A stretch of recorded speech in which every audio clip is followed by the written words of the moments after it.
Hi, I'm VictorAllen and welcome back to my coaching channel. This is the fifth and final video in our communication series, and today we're looking at something that many people ask. They ask, how do I help others truly listen to what I'm trying to say without getting too emotional? You see, whether or not it's a difficult conversation, personal reflection, or something important we need to raise, we all want to be heard. And we want what we're saying to have to be taken in. But for somebody to really take in what you're saying, they first of all need to feel safe. That's because at the heart of it, as I keep mentioning, we are hardwired to protect ourselves. We are still wired for survival. And when a conversation triggers an emotional response, the brain doesn't ask or think, let me just reflect on what you're saying. It just reacts instinctively. And that reaction will usually fall into one of four automatic emotional responses. They might fight, just become defensive and argumentative to you. They might flight, shut down, slam a door, walk away. They might turn to others and find reassurance or validation, or say, well, so-and-so thinks this, and group coming together, or freeze. They'll just feel stuck and unsure what to do or say. And if someone's in one of those states, or they're not really listening, they're just protecting themselves. And often we can typically guess how they're going to respond to what we wanted to say, and because we know that they're likely to get we're likely to get an emotional response, it stops us actually attempting to say anything in the first place, even when we know that what we're going to say is actually right and needs to be said. So if we want somebody to stay open, present and willing to hear, they need to feel safe in your presence through the whole dialogue. Safe to themselves, safe not to get it right, safe to reflect, safe to respond without feeling judged or shut down.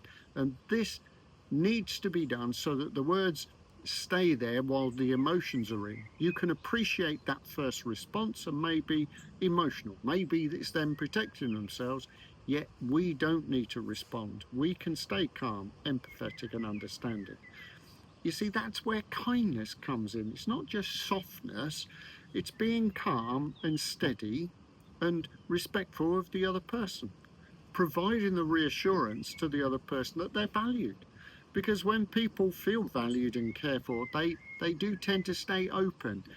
And therefore, we have the opportunity to help them start to manage their emotions. They relax. They're far more likely to hear the message at the heart of what you're saying. Okay, so here's four things for you to do today to help people really listen. Start with reassurance. Begin your conversation with a calm tone and a shared purpose. Try. And remember, even if you're an important message, it has to do relating to what's meaningful for them. So start, for example, I can see what you're aiming for here, and I wondered if you'd like me to offer some help or give some insight to help get you there. That kind of opening lets the other person feel valued, and also they're still in control. They're not judged. It provides them with a model and also helps keep autonomy with their decision for looking for the advice. Keeps them open to hear what you have to say.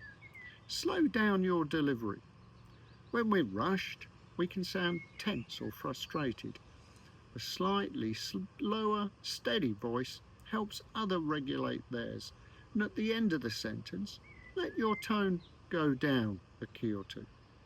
Use the I statement, not you, as inaccurate. No, say, I noticed I was feeling a bit unsure when that happened, instead of, you're always ignoring me, or you tend to do this. I statements reduce blame and invite dialogue, and they don't cause for defense. Pause and let silence do its work. Don't try to fill every moment. Give the other person space to reflect, respond. So here's something for you to reflect on today. Before your next conversation, ask yourself, how do I want the other person to feel at the end of the conversation, during the conversation, and what is likely to happen? What is their likely emotional response? And how can I look after my own emotional response as well? Is my tone calm and open, or urgent and pressured? Is it in control, or wary, or nervous? Let them see that you're providing them with help and assistance as well as advice, but they're in control. Shift it from you giving a message to an inquisitiveness that helps you explore that message together.